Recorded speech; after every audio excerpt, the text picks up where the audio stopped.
Hoje, 14 de novembro de 2018, estamos iniciando o nosso Uniesportes desta quarta-feira. E uma quarta-feira que não é das melhores, porque tivemos rodada ontem da Série B do Campeonato Brasileiro. E essa rodada não foi nada agradável. O resultado da Ponte Preta em cima do Curitiba, 2-0. E o resultado do Figueirense, perdendo em casa, estava vencendo por 2-0, cedeu para o Paysandu. O Paysandu fez 3-2 na equipe do Figueirense. O Figueirense não cai, não tem problema. Temos aí mais uma rodada, tem um complemento também desta penúltima rodada. Com essa rodada de ontem, o Avaí sai da zona de classificação, vai para a quinta colocação, mas tem jogo ainda para rolar. Então, tivemos também ontem lá na Beira Rio, no restaurante do Pera, tivemos aí a posse da diretoria do Clube Náutico Marcílio Dias, e o Marcílio Dias está se reestruturando, está se armando para o Campeonato Catarinense da Primeira Divisão. Há muita especulação com relação à formação do grupo do Marcílio Dias, sabe-se dos atletas que foram recontratados ou que renovaram os seus contratos, que estavam na Série B e também na Copa Santa Catarina.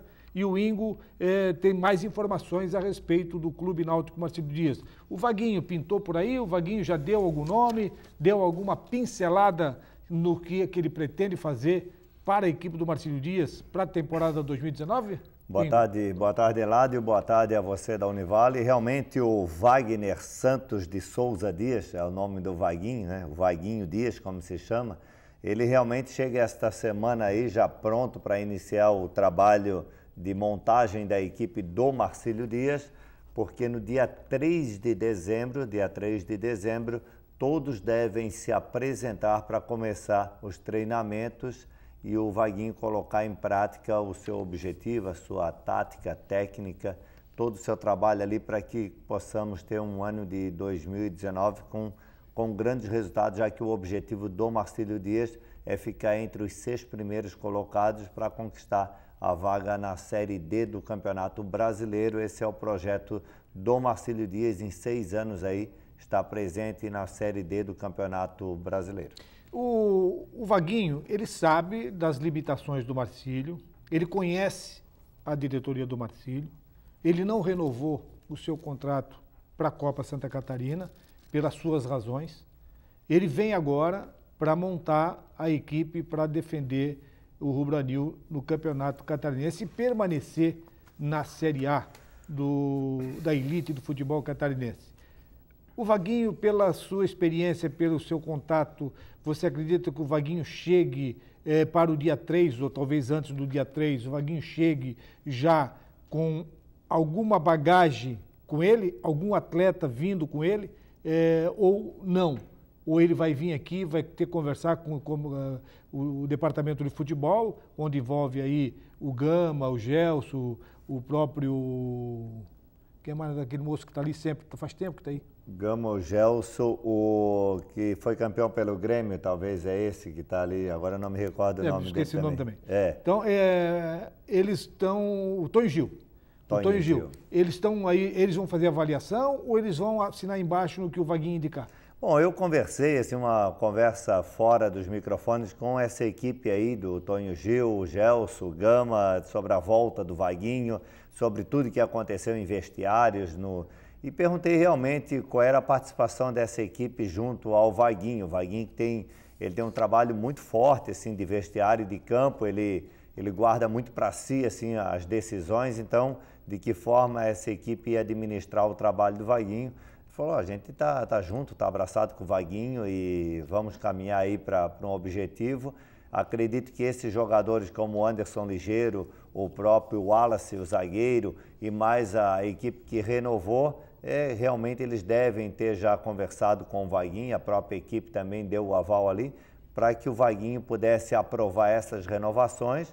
E jogadores que vão vir agora agregar a equipe do Vaguinho são os principais, na minha opinião, os principais que devem compor a equipe, que é o setor de meio campo, quem será o camisa 10, o Juninho Tardelli, está muito difícil a renovação dele. O camisa 10, principalmente quem será o atacante, o Marcílio precisa trazer um nome realmente de responsabilidade, porque já é certo que o Marcílio Dias não deve... Quer dizer que, então, o Schwenk Matador não está na relação? Não. Schwenk Matador, então a torcida já vai ter que esquecer? Vai ter que achar um outro Matador? Exatamente. O Schwenk não vai mais renovar com... O Marcílio não vai renovar com o Schwenk, provavelmente. Já se sabe que o Abner é certo que não vai acertar com o Marcílio para o próximo ano. Então, o Marcílio precisa trazer um nome de peso na camisa 9 e na camisa 10, porque... para jogar com uma equipe... O Sabiá estava aí, o Sabiá está na mira ou o Sabiá já foi descartado? Não, o Sabiá já voou. Já voou, o Sabiá saiu da gaiola? Já saiu da gaiola do Marcílio Dias, voou, já tem uma outra equipe, já tem acerto também. Então o Marcílio Dias, para jogar contra equipes como o Avaí, Criciúma, Chapecoense, vai precisar de um centroavante cascudo que tenha a personalidade de enfrentar esses zagueiros dessas grandes equipes. Agora o Marcílio Dias... ele entra numa Série A num momento que, na minha opinião, é o melhor possível para o Marcílio Dias. Por quê? Porque a gente vê equipes como Brusque, Hercílio Luz, Tubarão, Metropolitano, o Figueirense com 3 meses de salário atrasado, a crise lá é grande, o resultado ontem mostrou reflexo dessa situação aí. O próprio Joinville, que esta semana recebeu doações, principalmente, olha a situação, doações de máquina de lavar, máquina de secar, para que pudesse reestruturar a sua ordem lá nesse setor ali. Mas só um parênteses aí nessa história do Joinville, é que o Joinville não tinha essa estrutura, não quis montar essa estrutura de lavar, de uma lavanderia, o que os clubes, 90% dos clubes têm essa lavanderia e o clube não tem. Ele ficou devendo uma grana federal para as empresas de lavação lá de Joinville, inclusive sujeito até a ser processado e escambau. Exatamente. Por isso que estão ganhando aí essas máquinas para máquina industrial, ainda mais Joinville tem máquina à vontade. É um absurdo, realmente, até cai naquela ironia da gente falar que roupa suja se lava em casa, né? Então, o Joinville vai começar a fazer isso, então o Marcílio entra no momento que essas equipes que eu citei aí, elas estão se reestruturando, elas estão passando por momentos difíceis, enquanto que o Marcílio está começando a subir no seu setor fora de campo, no seu setor dentro de campo. Então, o Marcílio tem tudo para fazer um bom campeonato e se a equipe realmente encaixar, a equipe do Vaguinho encaixar, provavelmente o Marcílio vai conseguir resultados ainda melhores do que está almejando. Não, é uma pergunta que às vezes os torcedores me encontram na rua e eles me fazem a pergunta e eu não soube responder. Não sei se você vai conseguir me responder ou ajudar a responder os nossos telespectadores. É o seguinte, Avaí, Figueirense, Joinville, Chapecoense e Criciúma, eles vão manter o mesmo elenco do brasileiro da Série A e Série B ou eles vão mexer na sua estrutura por falta de grana? O que você acha?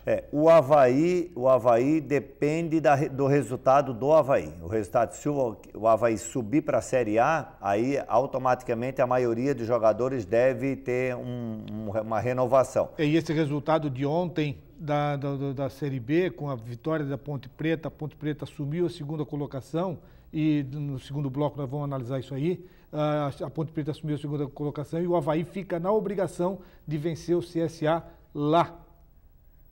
Isso exatamente, Eladio. Então, e essas equipes, como você citou, eu citei, Figueirense, Avaí, Criciúma, Chapecoense, são equipes que usam o Campeonato Catarinense para laboratório. Eles trazem jogadores da base para jogar o Catarinense, junto com alguns jogadores já que compõem o elenco, e aí eles fazem um laboratório de quais jogadores irão ficar para a Série B do Campeonato Brasileiro. Eles usam realmente como laboratório. Por isso que nas primeiras rodadas, onde o Marcílio enfrenta, na primeira rodada a Chapecoense, logo em seguida o Criciúma, e na quinta rodada pega o Avaí, o Marcílio tem que aproveitar essas primeiras rodadas, porque terão jogadores dessas equipes fortes ainda de férias, que é obrigatório 30 dias de férias, e ainda estarão reestruturando o elenco. Então, o Marcílio tem que se aproveitar do início do campeonato para somar pontos, já que é pontos corridos e lá na frente vai fazer a diferença. Historicamente, dos últimos 4 anos por aí, deu para notar isso aí, que os clubes considerados grandão acabaram relaxando no início do campeonato, tiveram que se recuperar no segundo turno E dos times intermediários, aqueles times intermediários que se prepararam no primeiro turno, que levaram vantagem no primeiro turno, se mantiveram na primeira divisão. Porque eles aproveitaram essa fragilidade. Que eu não vou nem dizer fragilidade, porque há uma obrigatoriedade de Avaí e Figueirense também. Figueirense e Avaí eles vão terminar um pouquinho mais cedo. Mas os outros times, a Chapecoense, vai ter que dar 30 dias de férias para os jogadores. Exatamente. Então, automaticamente, ele não vai estar com o seu elenco força máxima nas primeiras rodadas. Exatamente. É só o torcedor acompanhar quando termina a Série B e a Série A do Campeonato Brasileiro. Quando termina, a partir dali, jogadores destas equipes terão que ficar de férias e provavelmente o início do ano não vai iniciar com a equipe que eles pretendem. Então, a gente teve situações em outros anos anteriores, só para o torcedor ter uma ideia, que Chapecoense caiu para a Série B do Campeonato Catarinense, que Figueirense não fosse um resultado ou outro ali, o Figueirense, o Avaí, praticamente era o penúltimo, último colocado do Campeonato Catarinense e correram o risco de cair para a Série B do Campeonato Catarinense. E aí é claro que durante o ano eles se estruturaram e voltaram a jogar um bom futebol. Mas como eu disse, o Marcílio vive um bom momento e tem que aproveitar o início do campeonato para conseguir fazer ótimos resultados. E falar nesse bom momento, é lógico que nós tivemos ontem, lá na posse do Marcílio Dias, a presença do nosso reitor aqui da universidade, que esteve lá a convite da diretoria do Marcílio Dias e há uma grande possibilidade de haver uma integração entre a universidade da Univale com o Clube Náutico Marcílio Dias. Isso é um sonho antigo dos dirigentes. Isso já é uma grande marca para o Marcílio Dias, para essa diretoria ter a instituição da Univale como parceira nessa composição, na estrutura do Marcílio Dias. Isso é algo assim que eu digo que o Marcílio Dias ele montou uma equipe para trabalhar fora de campo, assim como se fosse uma equipe que joga dentro do campo. Então o Marcílio está pensando coletivamente. Anos anteriores o Marcílio pensava individualmente. E aí a coisa não fluía porque ficava dívidas, ficava situações muito complicadas que não outras agremiações, outras empresas, outras universidades, como a própria Univale, não agregavam um nome a uma situação como era citado individualmente. Agora, coletivamente, como vem fazendo o Lucas Brunet e toda a sua equipe, a Univale hoje agrega o seu nome ao Marcílio Dias, coloca à disposição o setor de gastronomia, fisioterapia, os laboratórios aqui da Univale, então só vem agregar na equipe do Marcílio Dias. Eu acredito, até citei na Rádio Univale agora há pouco, que essa união entre Univale e Marcílio Dias é como se o Marcílio Dias tivesse contratado um bom centroavante que vai render frutos aí para a equipe. Bom, nós vamos ao intervalo e, na sequência, continuaremos com esse assunto, a participação da universidade com o Marcílio Dias, que é uma boa marca, e o caminho certo dessa atual diretoria do Marcílio Dias, que está no seu segundo mandato. Voltamos em seguidinho.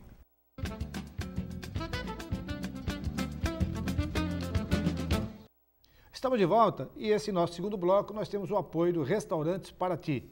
A sua casa fora de casa, servindo almoço de segunda a sábado, com uma grande variedade de carnes e saladas. E é uma comida caseira.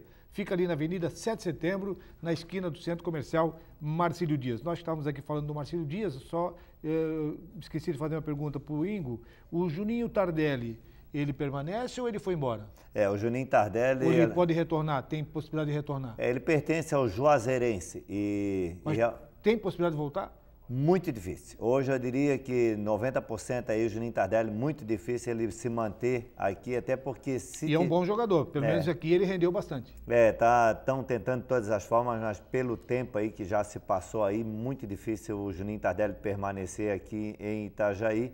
Aí é que eu acredito que entra a figura do Vaguinho aí para o camisa 10, para o atacante, ele já com esse tempo que ele ficou. E na minha opinião, quando saiu daqui o Vaguinho, foi acertado que a Copa Santa Catarina não seria lucrativo financeiramente para o Marcílio Dias. E não sendo lucrativo financeiramente, o pagamento do Vaguinho seria algo assim que para a Copa Santa Catarina não faria sentido. Mas o Vaguinho provavelmente ficou pré-acertado. Olha, o Campeonato Catarinense você vem com a gente e nesse meio tempo vamos acertando aí jogadores e tal. Por isso que eu acredito que O Vaguinho deve chegar essa semana e a gente já vai ter nomes aí como camisa 10, o novo centroavante do Marcelo Dias. Então, o Juninho Tardelli é muito difícil, acredito que teremos outro camisa 10. Bom, então nós vamos aí agora à tabela, porque tivemos rodada ontem, teremos rodada hoje e são rodadas aí de arrepiar o cabelo. A de ontem, na Série B, não foi boa, a Ponte Preta venceu o Curitiba, mas vamos dar uma olhadinha na tabela, o que o Marquinhos nos preparou para esta quarta-feira? No Campeonato Brasileiro da Série A, 34ª rodada, só jogo cabreiro aí. Vasco e Atlético Paranaense, o Vasco precisa fazer o resultado. Paraná e Atlético Mineiro, Paraná já rebaixado. Bahia e Ceará, os dois estão pendurados. Cruzeiro e Corinthians, o Corinthians está com problema. O Sport e o Vitória, os dois estão pendurados. E o Palmeiras joga contra a equipe do Fluminense. Uma vitória aí, babar o campeonato, o Palmeiras acaba levando de barbada. Tu achas que, ontem nós já discutimos a respeito disso, você acha que ainda tens dúvida? Você acha que o Internacional ainda vai se recuperar dentro da competição? Você fez análise dos jogos do Internacional, os jogos do Palmeiras, os jogos do Flamengo? Hoje de Flamengo, Palmeiras, apesar que o Palmeiras aí é franco favorito, está na frente aí, mas a tabela, na minha opinião, favorece totalmente ao Internacional. Acredito que o Palmeiras tem jogo aí para se complicar, principalmente talvez na penúltima rodada que ele enfrenta o Vasco da Gama ali. Falando em Vasco da Gama, eu retorno ao campeão, mas falando em Vasco da Gama, o Vasco pega o Atlético Paranaense, o Vasco pega o São Paulo, o Vasco pega o Corinthians e o Vasco pega o Palmeiras. Então, a situação do Vasco é muito complicada para permanecer na Série A do Campeonato Brasileiro, mas veja assim que Palmeiras, Internacional, Flamengo praticamente descartado. O Inter hoje tem uma boa sequência de campeonato aí para, de repente, ser o campeão brasileiro. E o Palmeiras tende a se complicar nessa caminhada aí rumo ao título aí. É claro que é favorito, mas na tabela ali eu analiso que o Internacional pode ser o campeão brasileiro. Olha, nessa rodada ali que nós passamos, esse jogo aqui do Vasco contra o Atlético Paranaense joga em casa. O Vasco tem que fazer o resultado porque não tem outra. E o pior de tudo para o Vasco é que o Atlético Paranaense ele vem numa crescente. Ele vem jogando bem. Ele vem fazendo o resultado, ele vem buscando o seu espaço. E joga muito bem fora de casa. Esse é mais um detalhe. O Atlético Paranaense joga muito bem fora de casa. O Vasco da Gama hoje troca o seu goleiro, coloca o seu goleiro reserva e tira o titular. Só por causa daquele frango?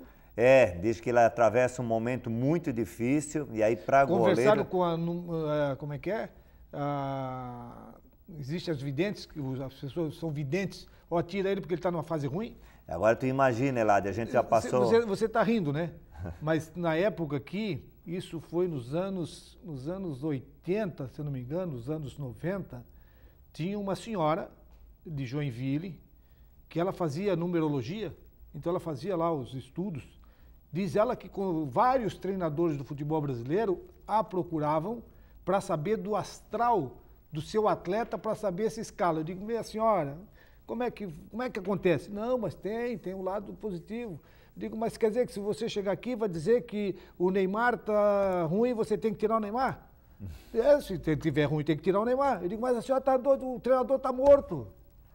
Não, são coisas que já vêm desde a mitologia grega, né? Quando os deuses ali tinham os oráculos que iam lá pegar as informações dos deuses, esses oráculos, e passavam para a população, lá para os mestres lá, então... Passou-se dos oráculos hoje para essas videntes aí, então é algo que com o tempo vai se amenizando, essa situação vai caindo, a gente vai caindo mais na realidade, mas é um momento muito difícil para o goleiro do Vasco da Gama, porque já foi ídolo, já salvou o Vasco em vários jogos. Mas eu discordo, tá? Eu discordo até porque eu já fui goleiro, já joguei futebol, já tomei meus frangos e me recuperei no jogo seguinte. Você tem que ter o direito de recuperar. Porque naquele mesmo jogo, o Martim fez defesas importantes, mas tomou o gol que deu a derrota. Eu costumo... Mas eu acho que você tem que dar a ele o direito de se redimir, de jogar, voltar a jogar, a não ser que tenha uma outra coisa, ou contusão, ou coisa parecida. Tirar, pelo fato de ele ter tomado aquele gol, eu acho que não é salutar para o Vasco da Gama, nesse momento decisivo que faltam 5 rodadas que faltam dentro do campeonato. Algo injusto, porque é a circunstância, tomar um gol daquele a 49 do segundo tempo e já no jogo seguinte ser sacado da equipe, é só tu analisar os números do jogador de linha. Então analisa quantos passes errados o jogador de linha deu, quantos chutes a gol ele deu e errou o gol. Se tu for analisar os erros do jogador de linha, tu vai tirar 99% do time de campo, então, vai colocar os suplentes a jogar. Mas aí o goleiro é o visado, então ele tomou aquele gol, ele cometeu um erro, talvez um erro, e por um erro ele vai ser punido, enquanto que jogadores de linha cometeram 10, 12, 15 erros e passa desapercebido. Foi aquele erro ali que ocasionou a derrota do Vasco da Gama. Tu quer ver um exemplo aqui também, o Paraná.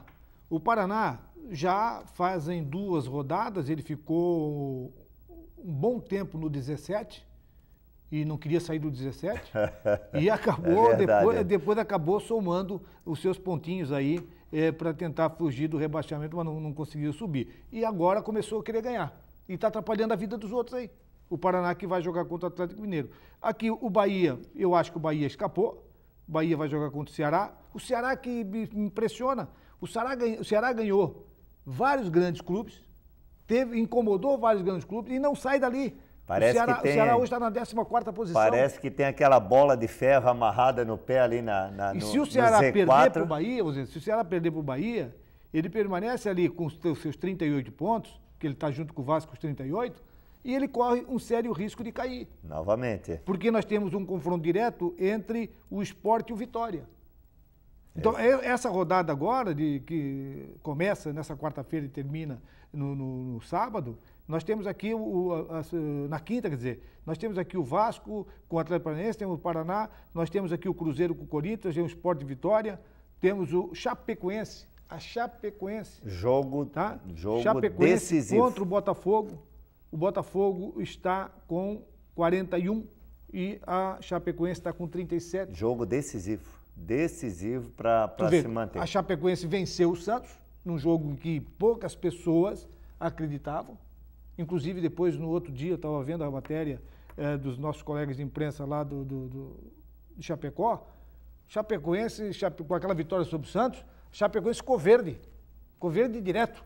Então, todo mundo botou a camisa, tiraram a camisa e botaram, todo mundo se vestiram, acreditando que a Chapecoense possa sair. E já começa nesse jogo contra o Botafogo. Porque a parada da Chapecoense é o jogo contra o Botafogo, vai pegar o Grêmio, vai pegar o Sport, o Corinthians e o São Paulo. Então, ele vai jogar aqui, ele vai pegar em casa 3 jogos em casa e 2 fora.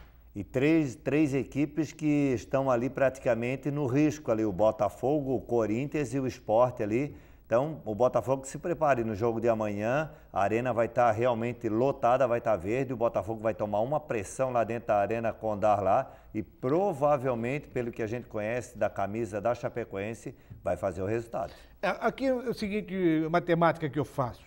O Botafogo ganhando, o Botafogo praticamente escapa. Ele vai a 44 pontos e ele praticamente empata, ele coloca 7 pontos de vantagem da Chapecoense, que é o quarto, está lá o 17º colocado. Esse jogo é de vida ou morte. Se ele perder para a Chapecoense é que chega aos 40. Encosta nele.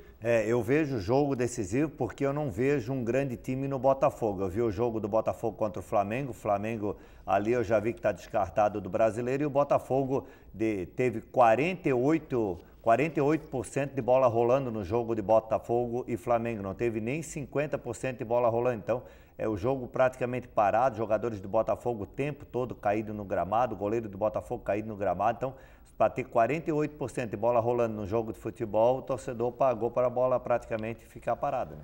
Pois é, com essas informações nós encerramos o nosso programa desta quarta-feira, prometendo voltar amanhã. Amanhã estaremos de volta. Obrigado, Ingo, pela cobertura do Clube Náutico Marcílio Dias, as novidades, e amanhã estaremos de volta falando do esporte amador de Santa Catarina e principalmente aqui de Itajaí. Um abraço e até amanhã.